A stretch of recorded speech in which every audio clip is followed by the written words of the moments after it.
प्रभु यीशु के नाम से जय मसीह की। प्रभु का प्रियम धन्यवाद करें जो प्रतिदिन हमारा बोझ उठाता, अपने आनंद में, अपनी सुरक्षा में आगे बढ़ाता है। प्रियो, हम परमेश्वर के द्वारा हमेशा सुरक्षित रखे जाते हैं और आप परमेश्वर का वचन पढ़कर जानेंगे कि परमेश्वर हमारी रक्षा में कितना चुस्त और मुस्तैद रहता है। एक पल का भी उसे यानी कि गलती नहीं करता है। परमेश्वर में गलती है ही नहीं। एक पल की चूक भी वो नहीं करता है। आज के संदेश में हम यही चीज देखेंगे।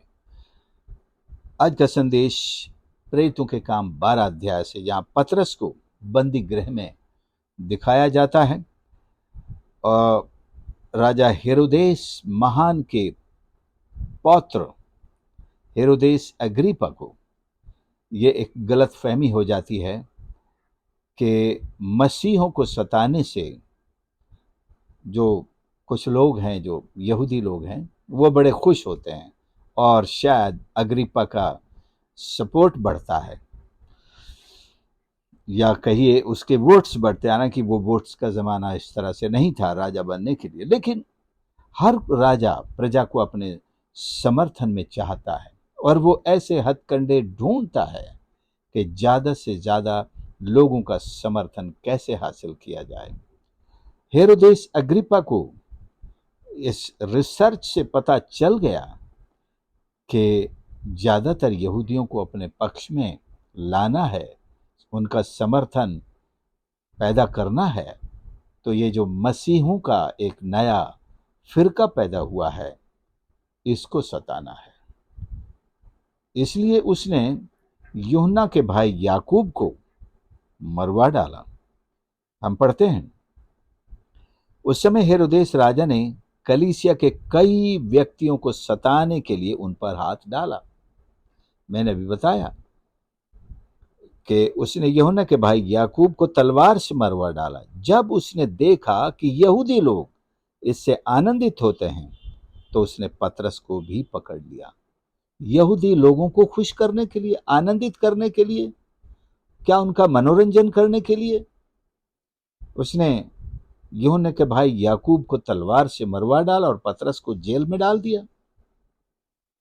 बात सिर्फ इतनी नहीं है, उसको यहूदियों का समर्थन मिल रहा था। यहूदी खुश हो रहे थे, कह रहे थे शाबाश, हम तो इसे खत्म करना चाहते थे, अच्छा हुआ यह काम आपने किया है, इन इन सब को तबाह कर दो।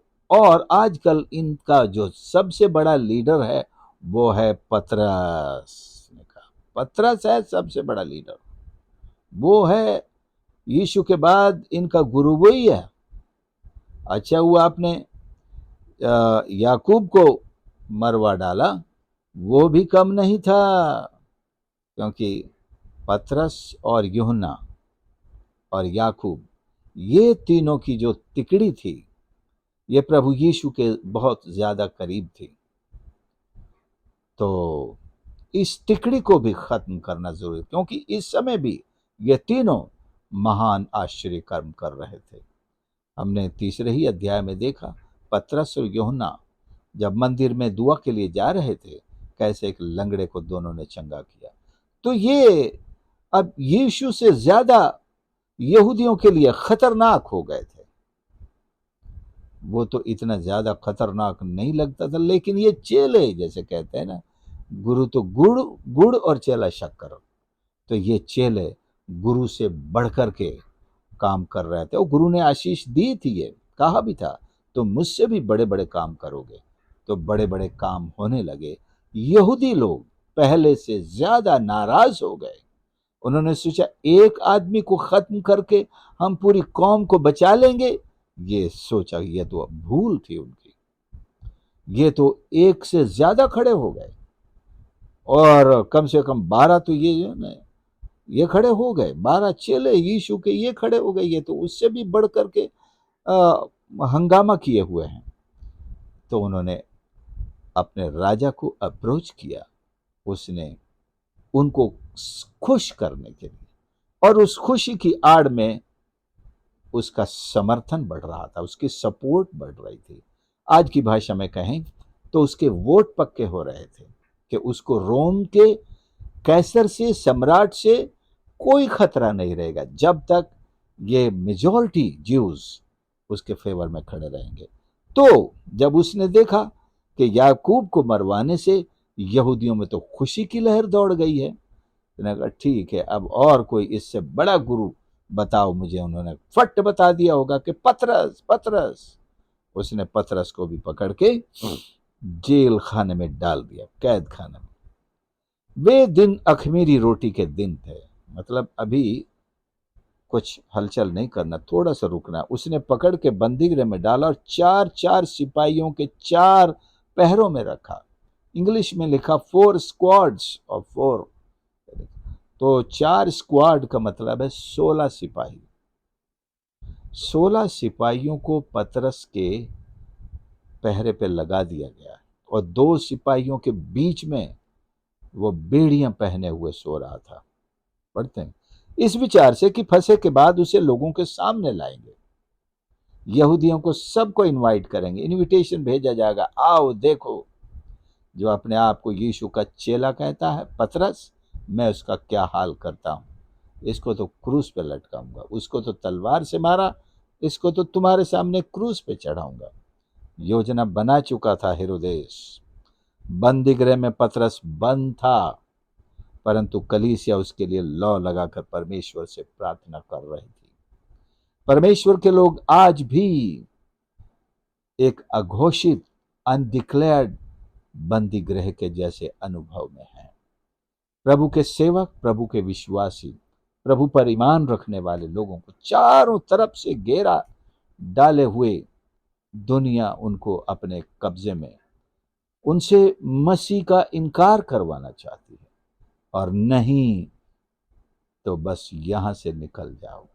तो हमारा देश है, ये हमारा विश्वास में रहो, हमारे अंधकार में रहो, हमारी शैतानों का उपासना करो, हमारे जैसे बन जाओ।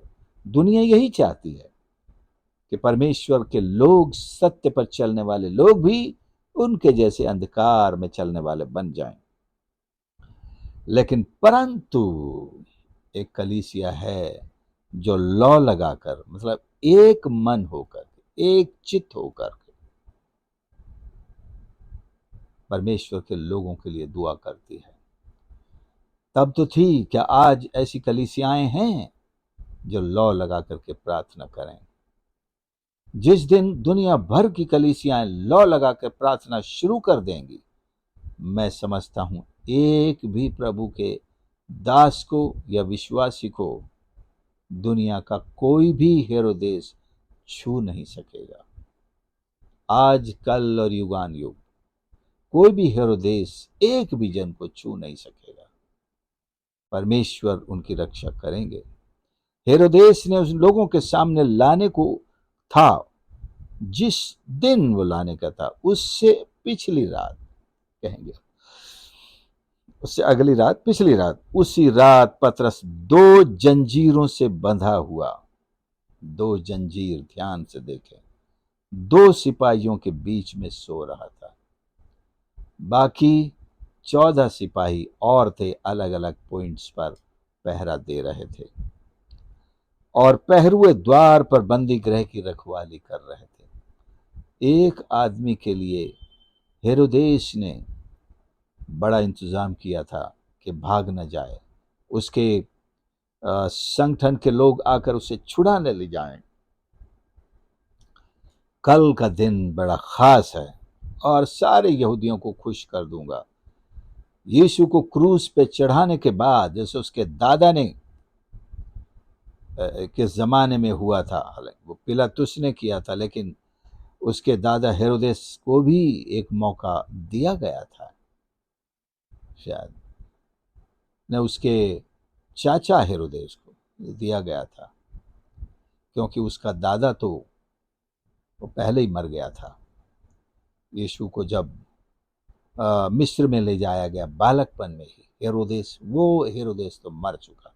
फिर उसके 3 बेटों में फलस्तीन विभाजित हो गया, और जब मिस्र में यूसुफ को समाचार मिला कि जो इस बालक की जान लेना चाहते थे वो मर गए। फिर वो वापिस आया, लेकिन वहां नहीं गया, क्योंकि अरखिलाउस अपने बाप की जगह राज कर रहा था। वो अरखिलाउस भी बाप से कम नहीं था, कोई भी कम नहीं था। तो वो अपने गृह नगर में चला गया, नासरत में, वहां रहने लगा। तो ये उसका पोता है। और जब यीशु क्रूस पर चढ़ाया गया था, पिलातुस ने जब पता लगा कि हेरोदेस भी यहाँ से, तो ये हेरोदेस का बेटा है, सेकंड जनरेशन वाला है, उसके पास उसको भेजा। और उसने यीशु के बारे में सुना था, तो कोई चमत्कार देखना चाहता था। उसने उसको, ये वो था जिसने उसको बैंजनी वस्त्र पहना करके भेज दिया वापस। यीशु ने उसके सामने भी कोई जवाब नहीं दिया। अब ये उनके उन तीनों भाइयों में से एक का पोता है, हेरोदेस महान, हेरोदेस अग्रिप्पा प्रथम। ये बंदी गृह पर रखवाली कर रहा है। तो अब जेल खाने में क्या हुआ, आज का मेरा खास फोकस, या कहें स्वर्ग का फोकस, जेल खाने में है। क्या लिखा है?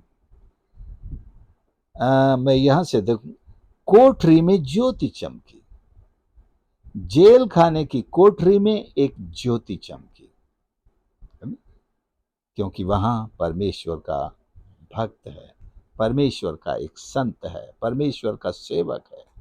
तो स्वर्ग से परमेश्वर की ज्योति वहां पर चमकी, अवश्य चमकेगी। जहां आप हैं, परमेश्वर की ज्योति वहां चमकेगी, और आपको वहां से परमेश्वर के स्वर्गदूत छुड़ाने के लिए भेजे जाते हैं। स्वर्गदूत वहां पर आ खड़ा हुआ और उस कोठरी में ज्योति चमकी। उसने पतरस की पसली पर हाथ मार के उसे जगाया।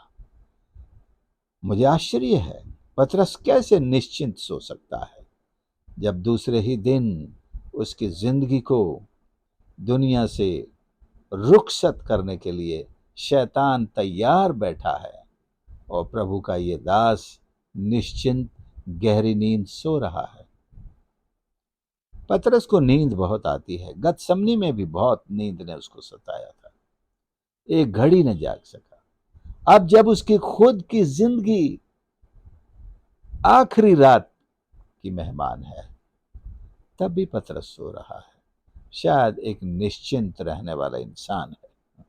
और कहा, स्वर्गदूत ने उसकी पसली पर हाथ मारा, कहा, उठ, जल्दी कर।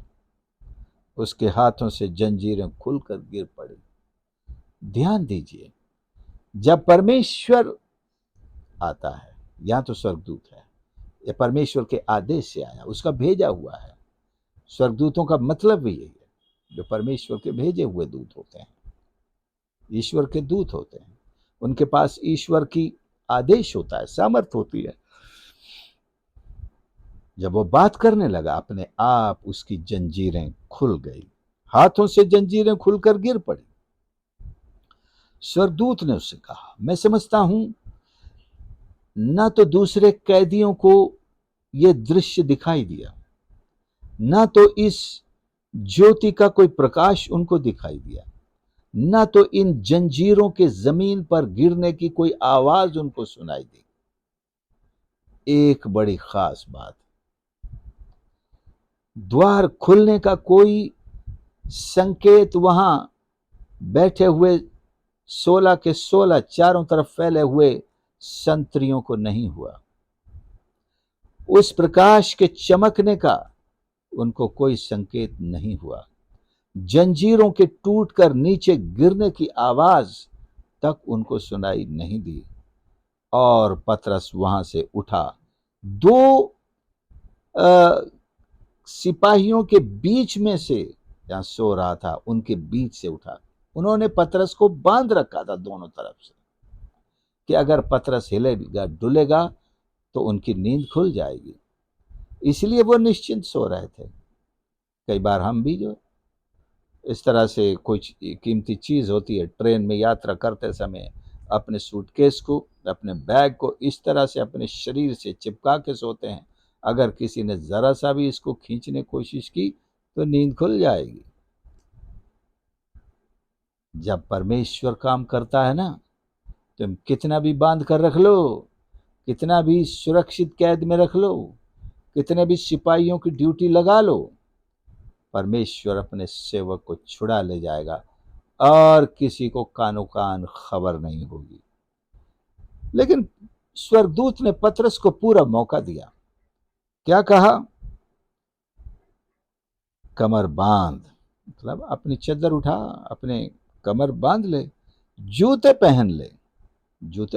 कई बार कोई जल्दी में होता है तो ना वो अपने कपड़े ठीक से पहनता है, ना जूती पहनता है, नहीं दिख रही तो भागो भागो भैया, यहां से जितना जल्दी हो सके निकलो।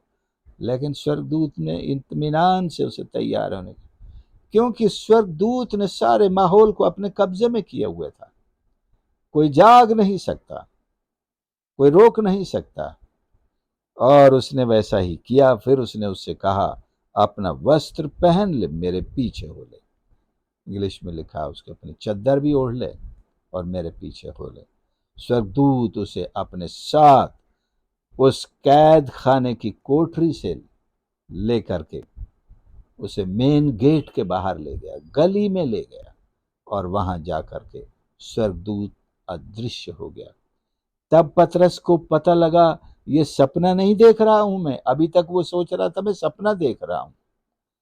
जब स्वर्गदूत ने उसे छोड़ दिया अकेला और गली में उस सही रास्ते पे लाके खड़ा कर दिया, जो रास्ता उसे जॉन मार्क, दूसरा सुसमाचार लिखने वाले के घर लेकर जाता है, जहां पर कलीसिया उसके लिए लौ लगाकर आधी रात को भी दुआ कर रही थी। पतरस ने वहीं जाकर के खिड़की पर खटखटाया, और एक लड़की रोदा नाम की, जिसने झांक कर देखा और खुशी के मारे उसने कहा, पतरस। द्वार पर तो पतरस खड़ा है, लेकिन वहां जो दुआ कर रहे थे उनको यकीन नहीं हुआ। पतरस कैसे हो सकता है? वो तो हेरोदेस के कैद खाने में है, वो तो ढेर सारे सिपाहियों की सिक्योरिटी में है, तो छूट ही नहीं सकता। चमत्कार का कोई आशा नहीं थी। कई बार हम ऐसी सिचुएशन में चले जाते हैं जब हम सांसारिक रूप से सोचते हैं, भौतिक रूप से सोचते हैं, मनुष्य के स्वभाव के अनुसार सोचते हैं, अब कुछ नहीं हो सकता, हो ही नहीं सकता। परमेश्वर को भी हम छोटा बना लेते हैं, परमेश्वर के दिल को भी छोटा बना लेते हैं, उसकी शक्ति को भी शून्य कर देते हैं।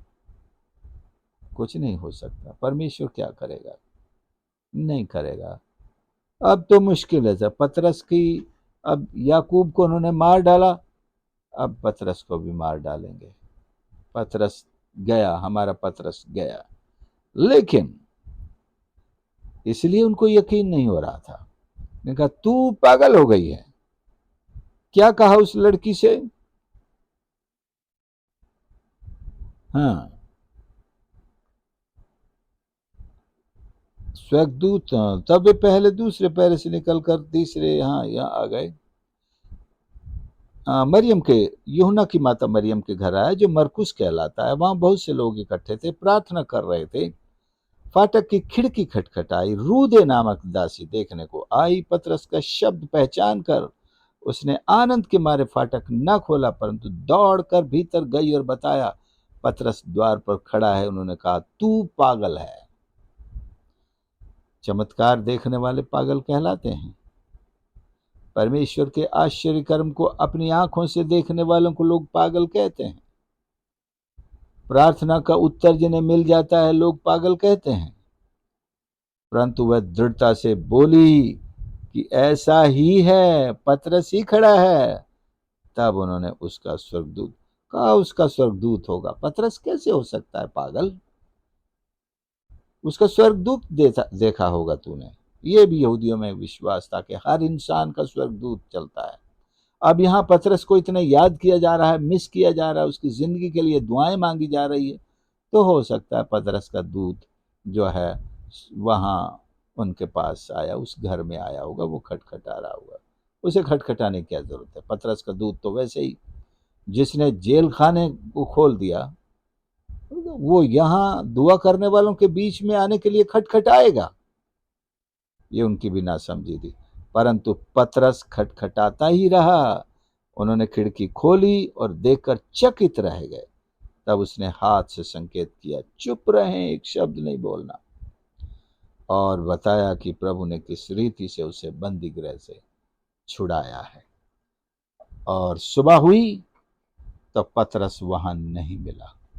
पतरस इसके बाद, जैसे हम यहाँ उसको देखें, निकाल लाया, उसने सारी कहानी बताई, और इतना लिखा है तब वह निकल कर दूसरी जगह चला गया। ये नहीं बताया कहाँ चला गया, लेकिन इतिहासकार बताते हैं कि वहां से वो सीधा रोम चला गया।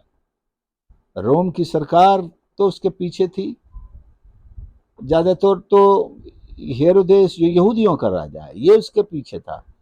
वो शेरों की मांद में जाकर के बैठ गया। समझो, जो उसको ढूंढ रहे थे, उन्हीं शेरों की मांद में जाकर के बैठ गया। और पतरस वहीं रोम में मारा गया था बाद में, बहुत समय प्रचार करने के बाद, सेवा करने के बाद।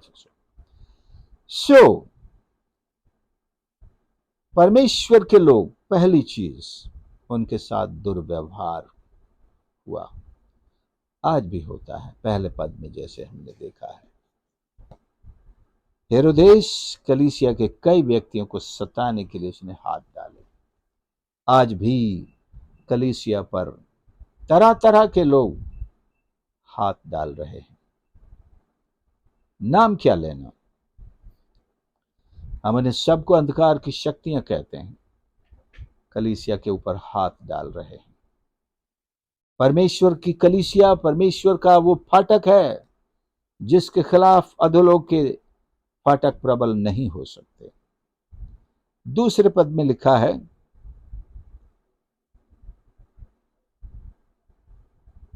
कि उसने निर्दोष एक व्यक्ति को मरवा डाला। निर्दोष व्यक्ति आज भी दुष्ट लोगों के दुश्मन लगते हैं, क्योंकि वो सच्चाई पर चलते हैं। क्योंकि वो सच्चाई पर चलते हैं, इसलिए वो उनसे बर्दाश्त नहीं होते। और तीसरा पद जो बताता है, उसने देखा कि यहूदी लोग आनंदित होते हैं, तो पतरस को भी पकड़ लिया। राजा का डिसीजन किस बेस पर हुआ? पॉपुलैरिटी, लोकप्रियता। ज्यादातर लोगों को क्या पसंद है, ये चीजें राजा को उसका एम्स एंड ऑब्जेक्ट्स तलाशने की बात करती हैं। क्या आज की दुनिया में अलग है? बिल्कुल वही है।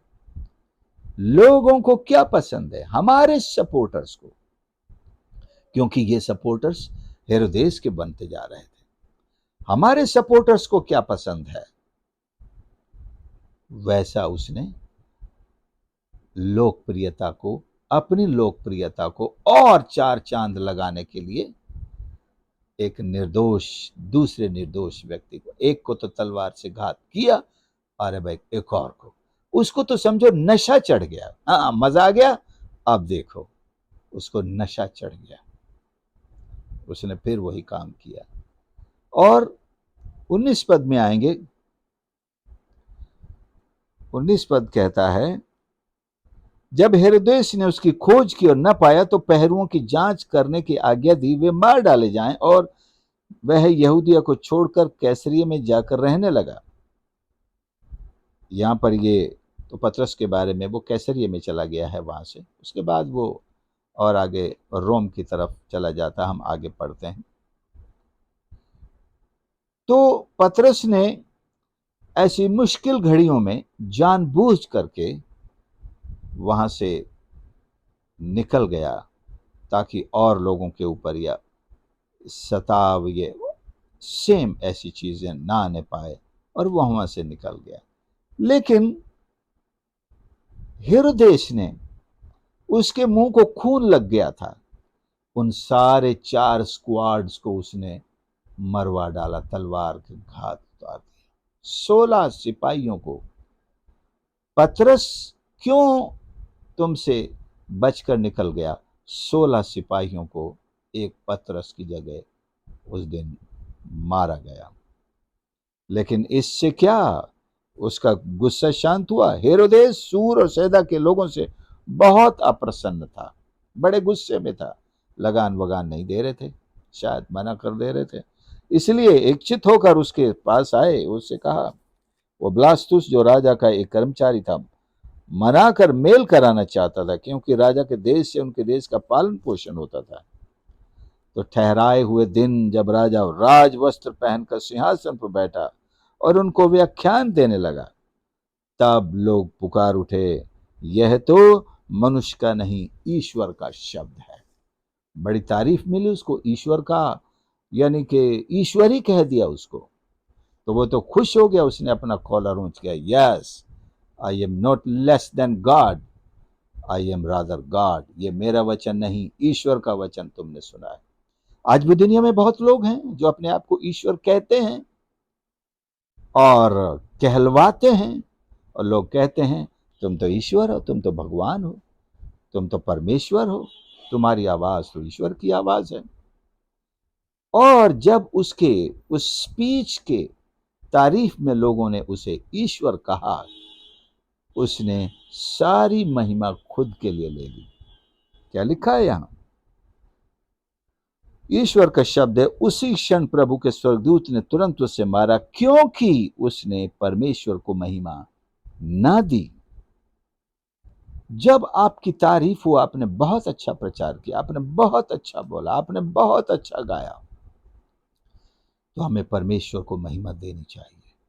लोग जो हमें महिमा दे रहे हैं, उसको परमेश्वर की तरफ डायरेक्ट करना है, अपने लिए नहीं ले। हाँ भाई, मैंने बहुत मेहनत की, हाँ भाई मैंने अच्छा गाया, क्योंकि मैं अच्छा गाता हूँ, मैं अच्छा गाने वाला हूँ, मुझे टैलेंट है गाने का।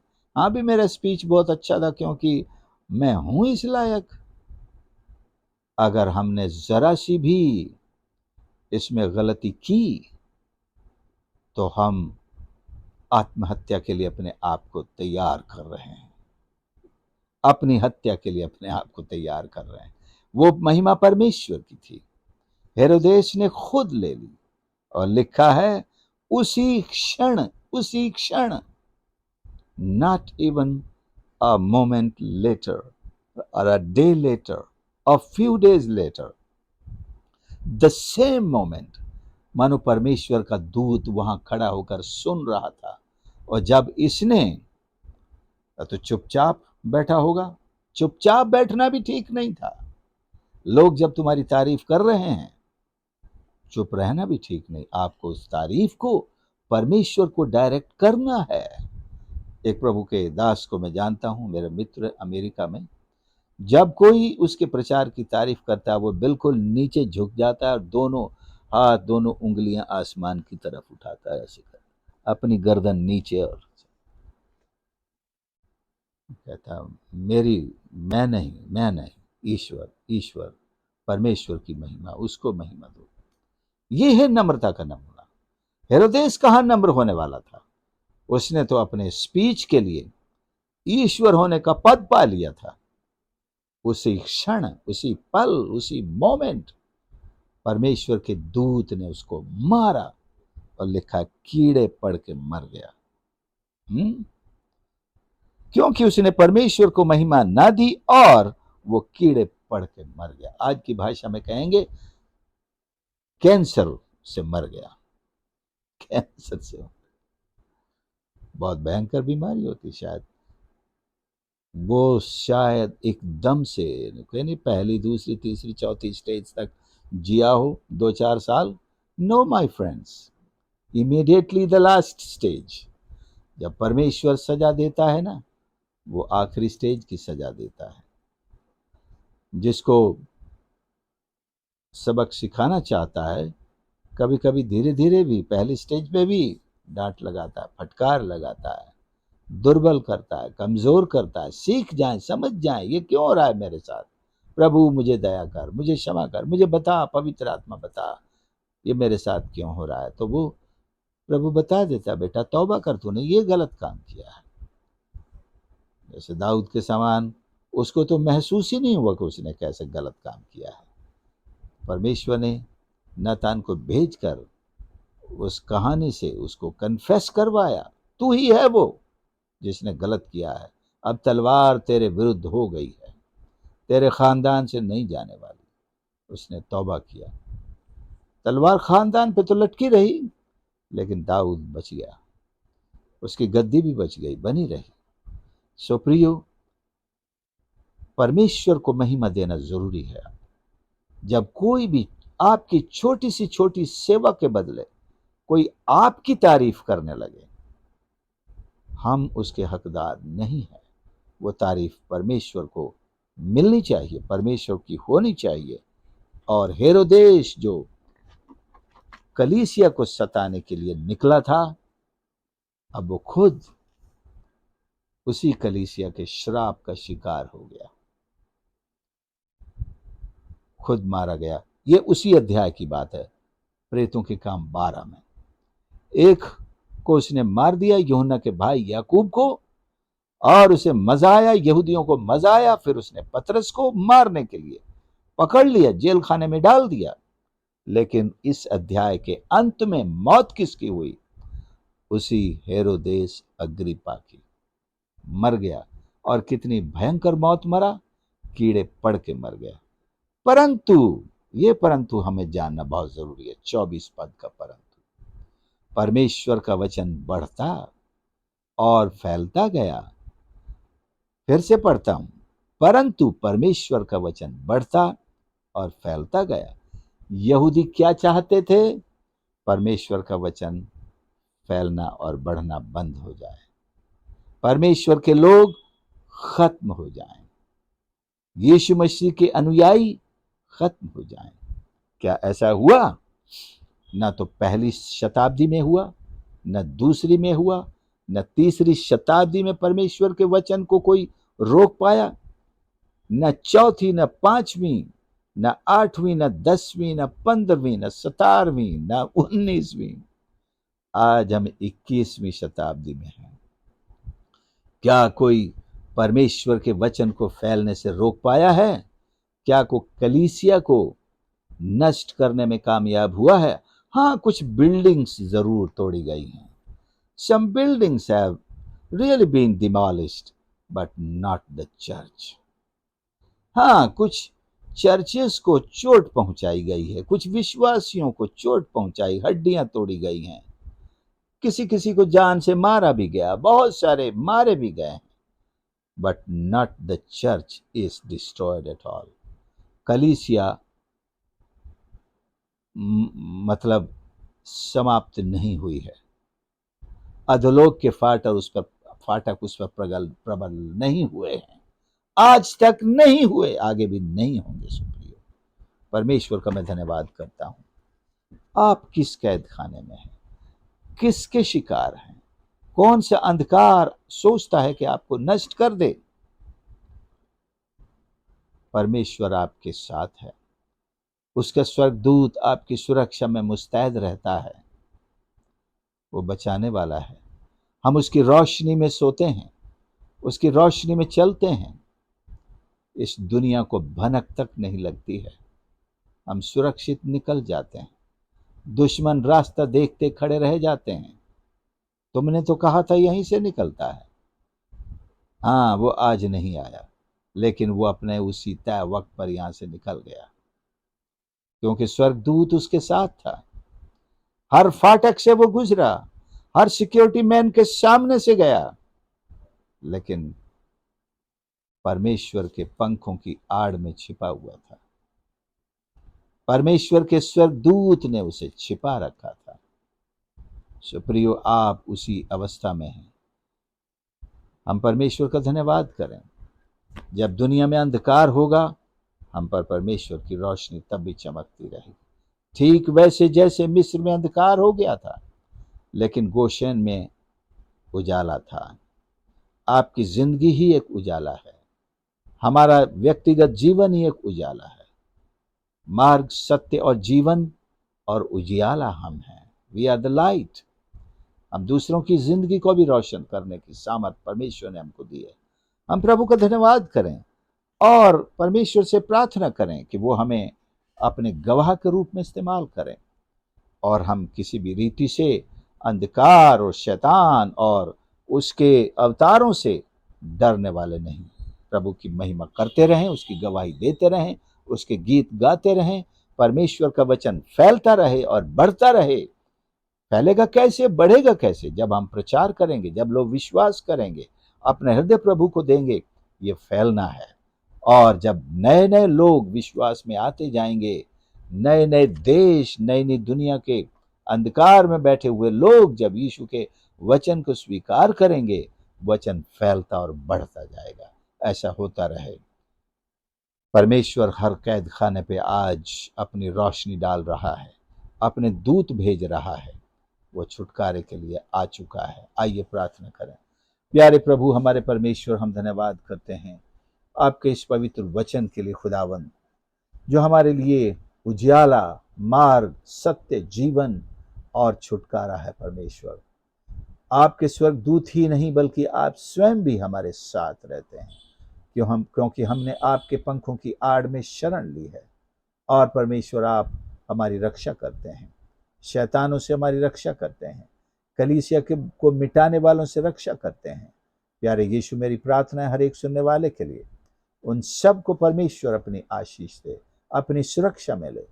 विशेष दुआ करता हूं, यदि किसी को आज शैतान ने अपना कैदी बनाने की कोशिश कर ली है या बन चुका है, चाहे कितने भी उनके दुश्मनों के बीच में घिरा हो, दुश्मनों के बीच में खड़ा हो, सो रहा हो, प्यारे यीशु, अपने स्वर्गदूत को भेजकर, अपने वचन को भेजकर, अपने अधिकार को भेजकर अपनी रोशनी उनकी परिस्थिति पर चमका दे। परमेश्वर, उनके घरों पर चमका दे, उन्हें छुटकारा दे। हर एक शत्रु को यीशु के नाम से नष्ट कर। परमेश्वर, वे आप ही नष्ट हो जाएं, या तो अपनी जिंदगियां आपके चरणों पर समर्पित करें, तौबा करें, उद्धार पाएं, नहीं तो वो मार्ग से हटाए जाएं। प्रभु जी, और कलीसिया पूरी स्वतंत्रता के साथ आपकी महिमा करती रहे, आपका नाम रोशन करती रहे, ऊंचा करती रहे। हम घटें और आप बढ़ें। परमेश्वर, धन्यवाद के साथ प्रार्थना प्रभु यीशु के नाम से मांगते हैं, आमीन। प्रभु आप सबको आशीष करे। आपने संदेश को सुना, आपका धन्यवाद करता हूं। प्लीज इसे दूसरों के साथ जरूर शेयर कीजिए, और लाइक और सब्सक्राइब के साथ ही सब्सक्राइब भी कीजिए, और इस सेवकाई के लिए अवश्य दुआ करते रहिए। God bless you.